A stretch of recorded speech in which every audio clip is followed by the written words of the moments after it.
Moro! Pääs vähän keikalla tänään tää rengas kulumaan rajumapuolesta tästä keskeltä, niin pyörätään tästä vähän uutta mustaa ja pyöreitä kulutuspintaa alle. Tuosta kaatumatapit otetaan auki.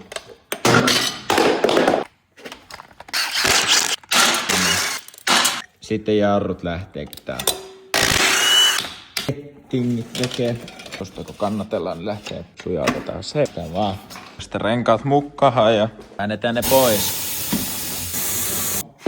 Oho. Noin vaan. Liukostetaan vähän. Tusta noin. Helppoa kuin heinänteko. Ja tuommoinen 3 paaria on aika timanttinen. Se on vaiko tosta sitten heittää.